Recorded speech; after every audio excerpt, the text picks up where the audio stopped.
성도 여러분 반갑습니다. 우리 하나님께 함께 예배 드리는데요. 옆에 계신 분과 인사를 잠깐 나누고 말씀 나눴으면 좋겠습니다. 표정을 좀 펴시고요. 자, 옆에 있는 분에게 환하게 웃으면서 인사하겠습니다. 이렇게 인사하겠습니다. 참 잘 오셨습니다. 네, 우리가 한 주 만에 만난 거잖아요. 그죠? 예, 한 번만 더 인사해 보겠습니다. 함께 은혜 받읍시다. 네, 반갑습니다. 나는 누구입니까? 라는 제목으로 함께 은혜를 나누려고 합니다.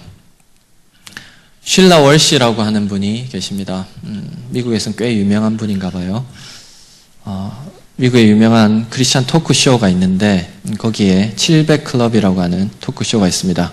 거기에 공동사회자입니다. 작가이고 가수입니다. 아주 유명한 분이라고 합니다. 네, 이분이 이제 어느 날 평소와 다름없는 아침에 머리를 단장하고 옷을 예쁘게 입고 출근을 합니다. 방송국에 갑니다. 보통 때와 다름없는 아침입니다.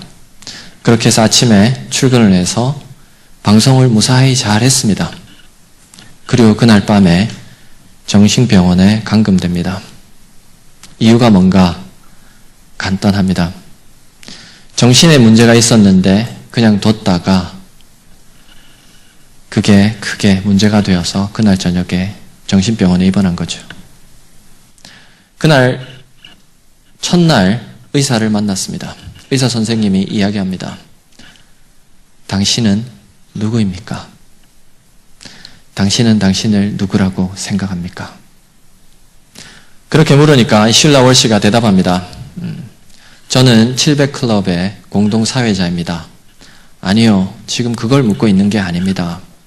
그럼 저는 작가이고 가수입니다. 제가 지금 그걸 묻고 있는 게 아니에요. 제가 그럼 질문을 바꿔보겠습니다. 왜 여기 와 있다고 생각하세요? 그렇게 물으니까 대답을 못했다고 합니다. 여러분 혹시 여러분 주변에 여러분을 향해서 당신은 누구입니까? 라고 묻는다면 여러분은 뭐라고 대답하시겠습니까? 여러분 스스로 한번 답해 보세요. 나는 누구입니까? 누구누구의 엄마? 누구누구의 아빠? 누구누구 할아버지? 할머니? 어느 직장의 누구? 어느 가게의 주인? 부산 시민?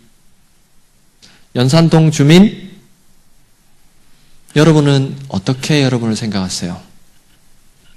쉴라 월시가 나중에 병원에서 치료를 다 받고 퇴원을 해서 이렇게 말합니다. 사람들이 나에게 대해 생각하는 바를 나라고 받아들였다. 그런 태도는 서서히 나를 죽이고 있었다. 사람들이 자기에게 당신은 유명한 프로그램의 사회자이고 작가이고 유명한 분입니다 라고 말하니까 그런 줄만 알았던 거예요. 그리고 괜찮은 줄 알았던 겁니다. 그런데 그렇지 않았던 거예요. 서서히 자기가 죽어가는지도 몰랐던 거예요. 그리고는 진정한 자기의 자아, 자기의 내면, 자기가 누군지를 몰랐던 겁니다. 우리는 어쩌면 속고 있는지도 몰라요. 남들이 당신은 이런 사람이에요 라고 말하니까 진짜 그런 줄 아는 거예요. 그 사람들이 말하는 타이틀, 명칭, 그 이름 뒤에 숨어가지고 나는 좀 괜찮은 줄 알고 그냥 지날 때가 많아요. 그러다가 비로소 발견하게 되죠. 언제 발견하게 될까요? 내가 아무것도 아니었구나 라는 걸 발견할 때가 있습니다. 감당할 수 없는 일, 통제할 수 없는 일을 만날 때 비로소 내 힘으로 되는 게 없구나. 내가 안 되는 게 있구나. 나는 안 되는구나. 내가 이런 사람이었구나라는 걸 그때 깨달아요. 정신병원에 들어가는 것과 같은 감당하기 어려운 일을 만날 때 비로소 깨닫습니다. 내가 누군가가 말해주던 내가 아니었구나. 쉴라 월시가 마지막으로 이런 말을 합니다. 잘 들어보세요. 정말 모든 것을 잃었다고 생각했다. 집도, 직업도, 돈도 모두 다. 그리고 인생의 가장 낮은 곳에서 하나님이 알고 계시는 나의 참모습을 발견했다. 그렇습니다. 내가 나를 좀 알고 있는 줄 알았는데 문제가 생기니까 아닌 거예요. 그런데 나에 대해 나보다 더 잘 알고 있는 그분을 만나는 순간 비로소 자신이 보이기 시작했던 거예요. 아빌라의 테레사라고 하는 아주 경건한 분이 계십니다. 이분이 온전함에 이르는 길이라고 하는 책에서 이런 말을 합니다. 잘 들어보세요. 영적 생활의 거의 모든 문제는 자기 이해의 부족에서 비롯된다. 뭐라고요? 뭐가요? 제가 천안에서 왔어요. 잘 들으셔야 됩니다. 우리 한 가지만 남겨가야죠, 그죠? 영적 생활의 거의 모든 문제는 자기 이해의 부족에서 비롯된다. 자기를 모르면 영적 생활에 진보가 없다는 거예요. 퇴보하게 된다는 겁니다. 내가 나를 정확하게 모를 때, 내가 누군지를 잘 깨닫지 못할 때, 교회 생활이 별로 재미가 없는 거예요. 신앙생활 한다고 하는데 별로 진보가 없는 거예요. 영혼이 피폐해지고, 교회는 나오지만 지루하고, 교회 생활에 지치는 겁니다. 언제부턴가 교회 나오는 것이 좀 지루하고 힘들지 않으세요? 그러면 자세히 보면 내가 지금 누구고 뭐 하고 있는지를 모를 때 그런 일이 발생해요.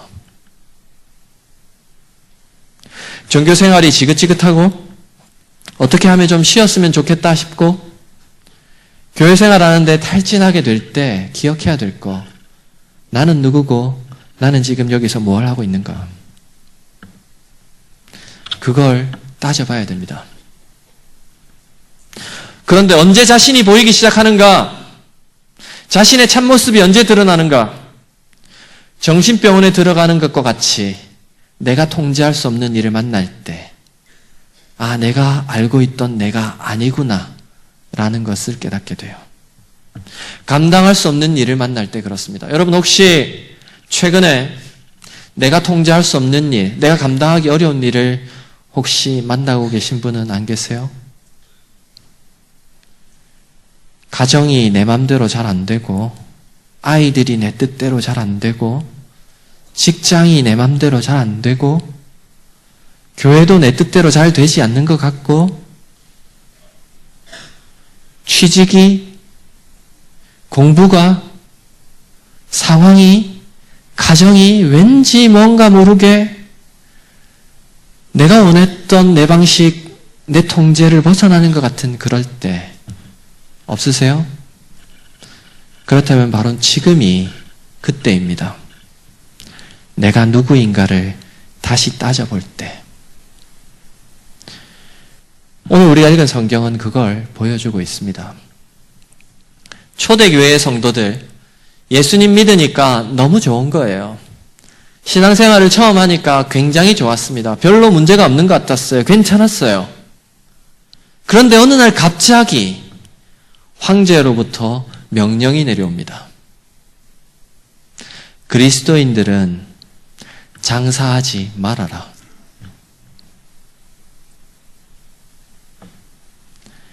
그리스도인들은 공직에 들어오면 안 된다. 뽑지 말아라. 그리스도인들은 자기들끼리 저 구석에 가 있어라. 격리하기 시작했습니다. 그러면서 이런저런 핍박이 오기 시작했어요. 네로 황제 때입니다. 바로 그때 예수님의 제자였던 베드로가 생각하지 못한 본인들이 감당하기 어려운 상황에 놓여 있는 성도들에게 보낸 편지가 베드로 전서입니다. 오늘 우리가 읽었던 베드로 전서예요. 성도들은 고민합니다. 우리는 그냥 예수님 잘 믿기만 했는데 왜 상황이 내 통제가 안 될까? 나는 잘못한 게 없는데 왜 핍박이 올까? 왜 이렇게 하나님은 나에게 어려움을 주실까? 우리는 예수님 잘 믿으려고 했는데 왜 이럴까? 내 통제와 내 상황, 내가 원하는 대로 안 되는 거예요. 바로 그때 믿음의 사람 베드로가 흩어져 있는, 우리 1절에 읽었죠? 아시아에 수많은 흩어져 있는 믿음의 사람들에게 그 핍박이 찾아오는, 통제하기 어려운 그 일을 당한 성도들에게 보냈던 편지가 베드로전서입니다. 그가 내뱉은 일성 첫 번째 말이 1절과 2절이에요. 우리 한번 읽어보도록 하겠습니다. 1절과 2절입니다. 읽겠습니다. 자, 시작. 예수 그리스도의 사도 베드로는 본도, 갈라디아, 갑바도기아, 아시아와 비두니아에 흩어진 나그네 곧 하나님 아버지의 미리 아심을 따라 성령이 거룩하게 하심으로 순종함과 예수 그리스도의 핏부림을 얻기 위하여 택하심을 받은 자들에게 편지하노니 은혜와 평강이 너희에게 더욱 많을지어다. 통제할 수 없는 상황에 놓인 성도들에게 베드로가 내뱉은 첫 번째 말, 외침이 이겁니다. 성도 여러분, 힘들어하지 마세요. 우리는 이 땅에 나그네입니다. 그거예요. 1절에 뭐라고 말합니까? 본도, 갈라디아, 갑바도기아, 아시아와 비두니아에 흩어진 나그네 여러분. 여러분, 우리는 이 땅의 나그네입니다. 우리는 이 땅을 거쳐가는 사람이지 이 땅에 영원히 있을 사람들이 아니에요.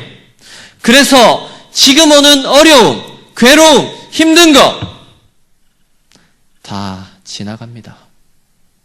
아니, 다 지나가게 하실 겁니다. 그러니 통제할 수 없는 그 일 앞에서 너무 힘들어하지 마세요. 위로와 평안의 인사를 하는 것이 첫 번째 말입니다. 성도 여러분, 이렇게 주변을 한번 돌아보세요. 예수님 잘 믿는 사람들 중에 고통과 어려움이 있는 사람 생각보다 많습니다. 세상은 지금 성경이 기록될 이때도 마찬가지고 오늘도 끊임없이 하나님의 백성들을 힘들게 하고 어렵게 하고 있습니다.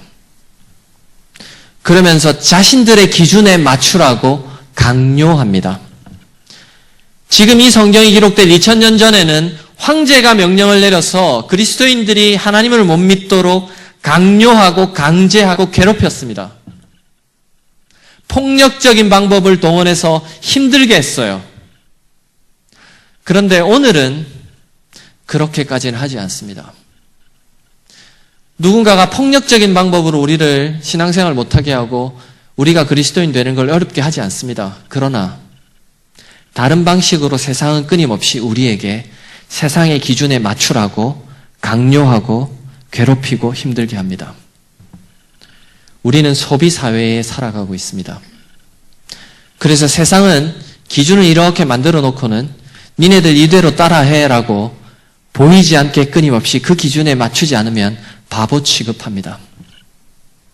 그리고는 그 기준이 좋은 줄 알고 그 기준을 따라 살라고 모두가 다 그렇게 살아야 하는 것처럼 말합니다. 2000년대 중반에 제가 공부하러 가기 전에 2000년 중반에 한 번은 텔레비전 광고를 보고 깜짝 놀랐습니다. 이런 광고를 하는 거예요. 당신의 집이 당신을 말합니다. 어떻게 생각하세요? 동의되세요?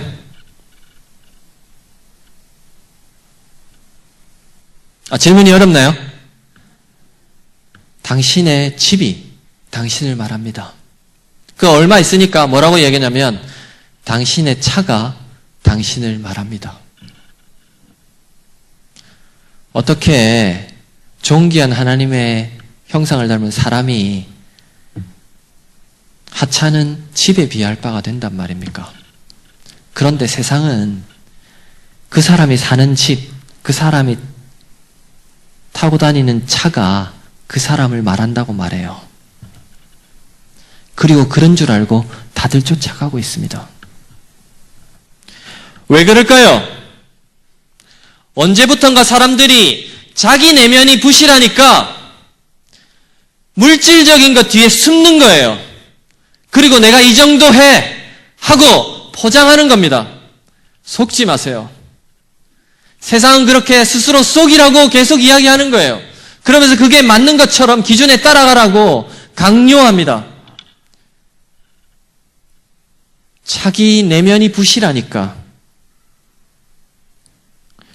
자기 내면에 자신이 없으니까 물질적인 것 뒤에 숨는 거예요. 그 타이틀 뒤에 숨는 거예요. 사람들이 와 대단하다고 하니까 그 명성 뒤에 숨는 거예요. 그리고는 괜찮은 줄 아는 겁니다. 사실 사람 한꺼풀 벗기면요, 보잘것없는 하나님 앞에서 죄인이에요. 그런데 그걸 모릅니다. 네, 여러분 눈을 뜨시고요. 자, 주변에 있는 분들 한번 보세요. 다 멀끔하게 괜찮죠? 다 주일날 깨끗하게 이렇게 옵니다. 다 괜찮아 보이지만 그 속을 들여다보면 다 문제 하나씩 안고 있고 마음의 고민과 염려 안고 있고 그 문제들 때문에 어쩔 줄 몰라 하는 연약한 죄인이에요. 그런데 그걸 모르는 겁니다. 제가 최근에 놀라운 광고 하나를 더 봤는데 이렇게 말해요. 외모가 경쟁력입니다. 어떻게 생각하세요?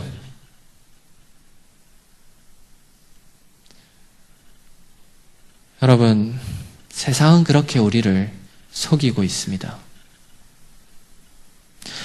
여러분, 껍데기가 아무리 좋아도요, 포장이 아무리 멋있어도 그 안에 내용물이 부실하면 벗겨보는 순간 그 안에 질소만 가득하다. 짜증나요. 아무 소용없습니다. 그런데도 자꾸 포장만 하는 거예요. 괜찮은 것처럼. 왜요? 내면에 자신이 없으니까. 그런 겁니다. 지하철을 탔습니다. 진짜 아리따운 아가씨가 싹 지나가요. 모두가 한 번씩 이렇게 봅니다. 우와 이러면서 봅니다. 그런데 이분이 전화를 하면서 지나가요. 찢어지는 소리로 자기 엄마에게, 다른 사람도 아니에요, 자기 엄마에게 육두문자 욕을 하는 거예요. 꼴도 보기 싫습니다. 여러분, 포장지는 얼마 가지 않습니다. 내면이 중요한 거예요.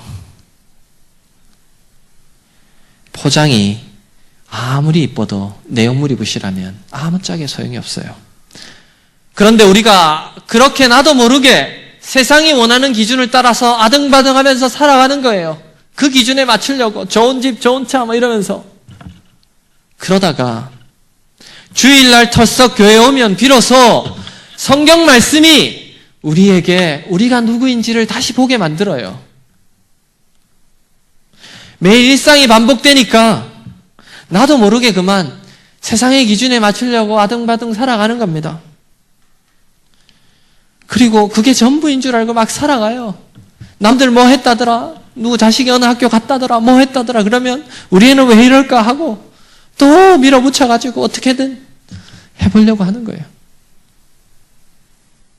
그러다가 성경을 펼치면 성경이 우리에게 다른 걸 말한다는 것을 비로소 깨닫기 시작하는 겁니다. 오늘 본문이 그래요. 뭐라고 말합니까? 우리는 이 땅에서 천년만년을 살 사람이 아니다. 우리가 통제할 수 없는 일들을 만날 때 비로소 깨닫는 거, 하나님 내 뜻대로 안 되네요. 그때 비로소 내려놓을 때, 그래 그거 지나가는 거니까 좀 놓아.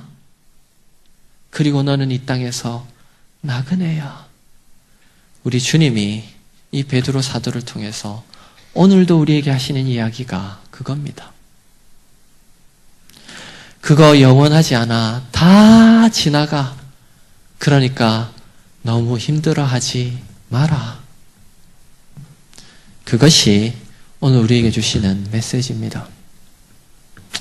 가끔씩 제 처가 저를 보고 애절한 눈빛으로 이렇게 말합니다.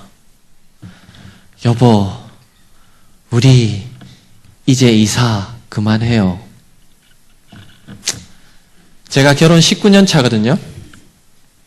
안 놀라시네요. 제가 19년 차인데 이사를 11번을 했습니다. 네, 놀라주셔서 감사합니다. 근데 이제 12번째 곧 할 것 같아요.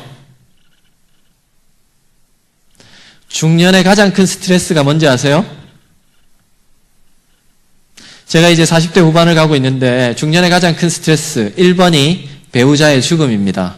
2번이 이사예요. 그 정도로 힘든 겁니다, 이사가. 그런데 이사 자주 하는 사람들은 또 이사 갈 거기 때문에 짐을 많이 풀지 않아요. 나그네들이 그렇습니다. 지나갈 거기 때문에 지금 있는 이곳에 별로 미련을 두지 않아요. 오래 있을 거라 생각하지 않기 때문에 가볍게 준비했다, 신속하게 떠납니다. 미련이 없어요. 그런데 이 땅이 좋아지면, 이게 영원할 것 같으면 이곳이 좋은 거예요. 그리고 이곳에 아등바등하면서 살게 되는 겁니다. 가끔씩 제 차랑 이렇게 지나가다가 정말 좋은 호텔, 정말 좋은 놀이시설, 정말 좋은 식당, 차마 가보지는 못하고 지나갑니다. 지나가다가 보면 가끔씩 제 차에게 제가 이렇게 이야기합니다. 야, 저기 자주 가는 사람들은 천국 가기 싫겠다. 저기가 너무 좋아서 스스로 위로하는 겁니다. 그런데 사실이기도 해요. 여러분, 이곳이 너무 좋으면요, 여기가 너무 좋으면 저곳이 생각나지 않아요. 지금 베드로가 말하는 게 뭡니까?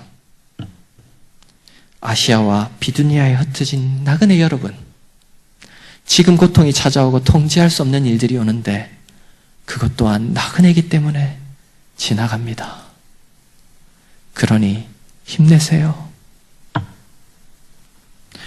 영원한 것을 위해 영원하지 않은 것을 포기하는 것은 바보가 아니다. 뭐라고요? 지금 이러면 큰일 나요. 지금 이러시면 안 됩니다. 제가 한 번 더 이야기해 드릴 테니까 잘 들어보세요. 예, 말이 반복되는데 잘 들어야 됩니다. 영원한 것을 위해 영원하지 않는 것을 포기하는 것은 바보가 아니다. 이해되셨어요? 자, 그럼 옆에 있는 분에게 한번 해보겠습니다. 뭐라고요? 한번 해보세요.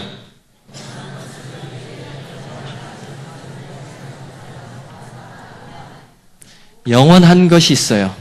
근데 이 영원한 것을 위해서 영원하지 않는 것을 포기하는 것은 바보가 아니에요. 왜요? 영원한 게 있으니까. 누가 한 말이냐면 남미 아우카 인디언들에게 복음을 전하기 위해서 좋은 학교를 나와가지고 20대 중반에 자기 아내를 두고, 얼마 전에 결혼한 아내를 두고 아우카 인디언들, 식인 인디언들에게 창에 찔려서 비참하게 죽은 짐 엘리엇이 예수님을 만나고 대학 때 썼던 그의 일기장의 이야기예요. 그는 영원한 것을 위해서 영원하지 않는 삶을 포기하고 거기 갔습니다. 그런데 세상의 관점에서 보면 바보 같은 짓을 한 거예요. 꽃다운 나이에 전도가 유망하고 좋은 학교를 나왔고 아내가 있고 정말로 할 일도 많은데 비참하게 죽었습니다. 그런데 그가 죽고 그의 아내가 거기에 다시 들어가고 그의 친구들이 다시 거기 들어가서 결국은 아우카 인디언 전체가 복음화됩니다. 영원한 것이 무엇인지를 보여준 거예요. 여러분, 혹시 영원하지 않는 것을 위해서 너무 아등바등 살다가 진짜로 영원한 것을 위해서 써야 될 시간을 못 쓰고 있지 않습니까? 자칫 이 땅에 있는 것 위해서 너무 애쓰다가 어느 날 내가 감당하기 어려운 일을 만날 때, 내가 통제하기 어려운 일들을 만날 때 비로소 깨달아요. 이게 내가 원하는 대로도 되지도 않고 이게 안 되는구나. 지금이라도 늦지 않았습니다. 바로 지금이 그때입니다. 영원한 것을 생각할 때, 그리고 나는 이 땅에 지나가는 나그네라는 것을 깨달을 때입니다.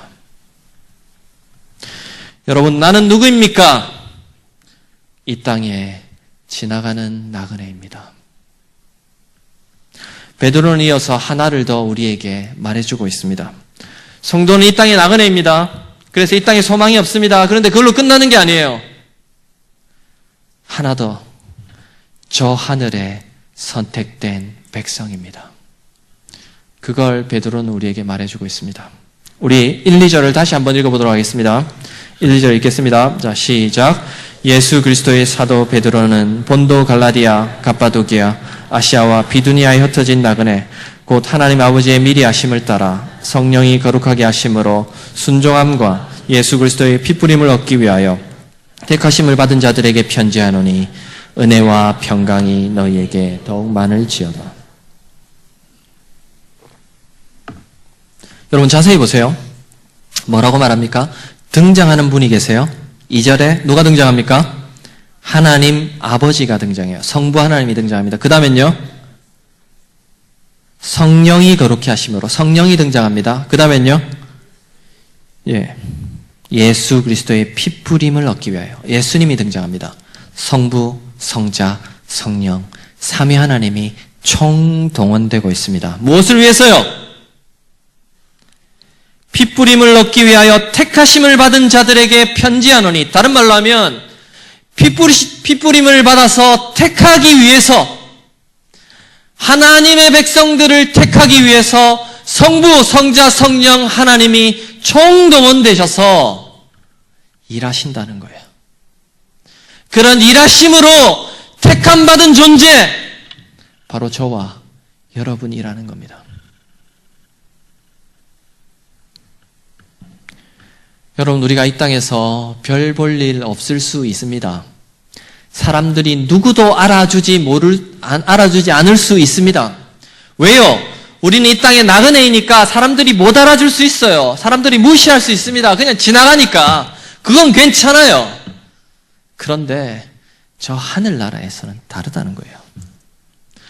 온 세상의 창조주 되신 그분께서 성부, 성자, 성령 하나님이 총동원돼가지고 택함 받은 존재, 바로 저와 여러분이라는 겁니다. 우리는 삼위 하나님이 부르신 거룩한 하나님의 택함 받은 존재입니다.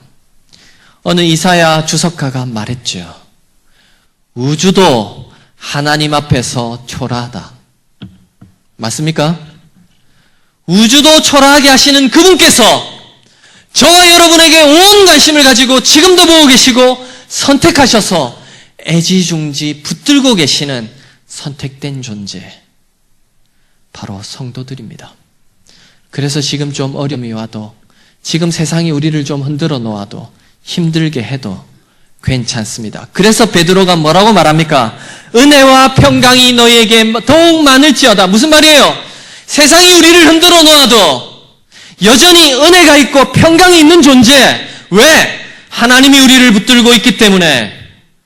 그래서 세상에 어떤 일이 와도 통제할 수 없는 일 앞에서도 은혜와 평강을 말할 수 있는 존재, 바로 저와 여러분인 겁니다. 그래서 여러분, 감당하기 어려운 일들, 통제가 안 되는 일들, 너무 힘들고 어려운 일들, 그것 아등바등 쥐어잡고 있지 말고 그것 내려놓고 나를 온 관심을 보고 지켜보시고 계시는 그분께 내려놓으세요. 그리고 하나님, 제가 하나님의 백성입니다. 그러니 약속하신 이 은혜와 평강을 오늘도 저에게 내려주십시오. 기도해 보시기 바랍니다.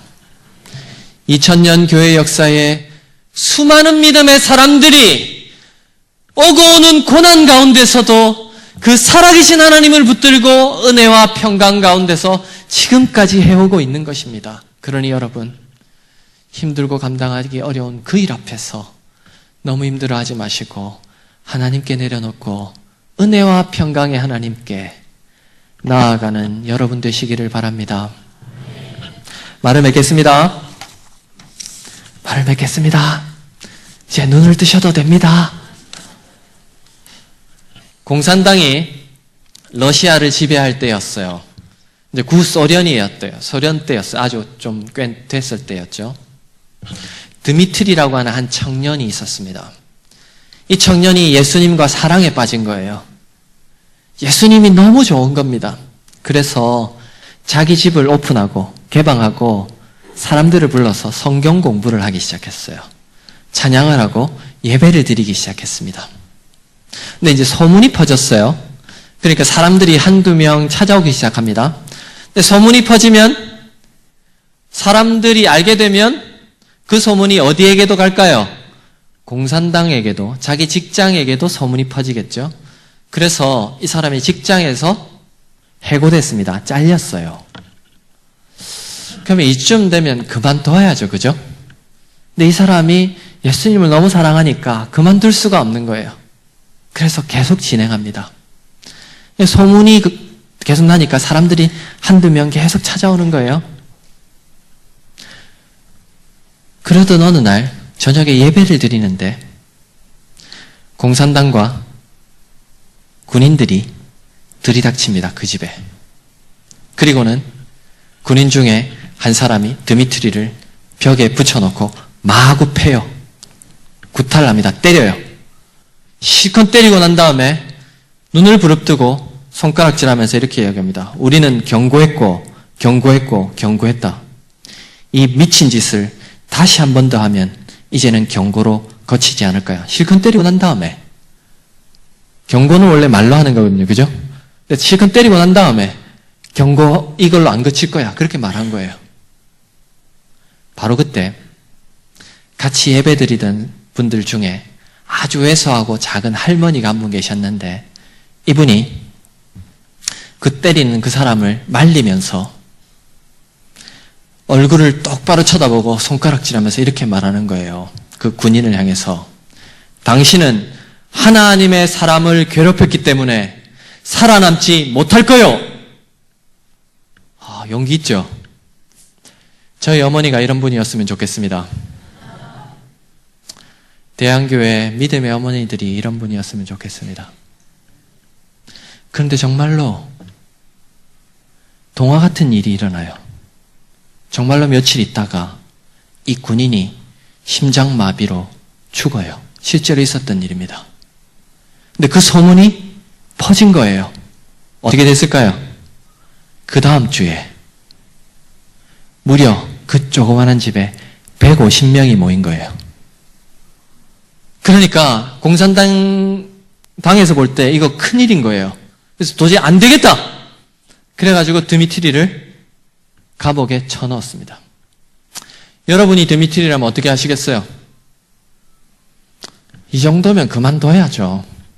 근데 이 사람이 그렇지를 않은 거예요. 감옥에 딱 들어가서 보니까 죄수들이 1,500명이 있는데 1,500명 중에 유일하게 자기 혼자만 예수님을 믿는 거예요. 그런데 그 1,500명 죄수들 앞에서 매일 아침마다 두 손을 들고 나는 이 땅의 나그네이고 저 하늘의 백성입니다 라고 고백하면서 예수님을 찬양하는 거예요. 어떤 일이 벌어졌을까요? 찬양할 때마다 간수들이 데리고 와서 패는 거예요. 주변의 죄수들이 오물을 투척하고 막 야유하고 괴롭히고 그런데도 계속합니다. 매일 아침마다. 그러다가 종이가 발견되면 평소에 기억했던 성경 구절, 성경을 못 보니까 기록해가지고 넣었다가 또 발각되면 그거 불태우고 또 맞고 또 아침마다 찬양하고 그걸 무려 17년을 합니다. 안 놀라시네요. 17년입니다. 17년. 17년 동안 괴롭혀도 안 바뀌니까 공산당 당과 그리고 교정 당국이 결정을 내립니다. 얘는 안 돼. 죽여. 그래서 처형하기로 합니다. 그날 아침 간수들 이 드미트리를 데리고 나옵니다. 소문이 쫙 퍼졌어요. 드미트리를 데리고 나오는 그 순간에 놀라운 일이 벌어집니다. 드미트리를 간수 2명이 데리고 딱 나오는데 1,500명의 죄수들이 드미트리가 아침마다 찬양했던 그 찬양을 노래하는 거예요. 여러분 한번 생각해 보십시오. 그들은 드미트리 속에 있는 하나님의 은혜와 평강을 본 겁니다. 그리고 1500명이 쩌렁쩌렁하게 하나님을 찬양하는 거예요. 두 손을 들고. 그러니까 간수 둘이 데리고 가다가 겁이 나가지고 어쩔 줄을 모르고 벌벌벌 떨면서 손을 딱 놓고, 그 중에 하나가 드미트리를 보면서 이렇게 말합니다. 도대체 너는 누구냐? 그때 드미트리가 등을 고추 세우고 위풍당당하게 이렇게 말합니다. 나는 살아계신 하나님의 자녀다. 그분의 이름은 예수다. 그 일이 있고 드미트리는 즉시 석방되었고 가족에게로 돌아갔다고 합니다. 드미트리가 17년의 고난 가운데서도 포기하지 않고 그 고난과 역경 가운데 감당할 수 없는 일 가운데서 붙들은 한 가지 사실, 그는 이 땅의 나그네이고 그 지금 당하는 고난은 지나갈 것이고 자신은 하나님의 선택된 백성이라는 거예요. 성도 여러분, 우리는 비록 여기에 삽니다. 세상은 끊임없이 우리에게 자신들의 기준에 맞추라고 요구해요. 나도 모르게 그 기준에 맞추려고 아둥바둥 살다가 헉헉대면서 오늘도 이 자리에 앉았을 겁니다. 여러분, 너무 힘들게 애쓰지 마세요. 이 땅에 있는 것들 그래도 다 지나갑니다. 다 지나가게 하실 겁니다. 그러니 여러분 스스로가 누구인지를 명확하게 하세요. 그것들은 다 지나가지만 나는 이 땅의 나그네이지만 내 원래 호적은 저기 저 하늘에 있고 나는 선택된 하나님의 백성이란 사실을 잊지 마십시오. 세상이 우리를 흔들어 놓아도 우리는 여전히 은혜와 평강을 말할 수 있는 하나님의 선택된 백성임을 잊지 마시길 바랍니다. 이번 한 주 여러분 댁에 돌아가셔서 아침마다 일어나셔서 거울을 보고 이렇게 외치세요. 나는 이 땅의 나그네입니다. 그러나 저 하늘의 선택된 백성입니다. 나는 살아계신 하나님의 자녀입니다. 그분의 이름은 예수입니다. 잊지 마시고 세상을 향해서 담대히 나가시고 세상이 우리를 흔들어 놓아도 변함없이 우리를 붙들고 계시는 그분 안에서 평강과 은혜를 누리는 우리 모두가 될 수 있기를 바랍니다.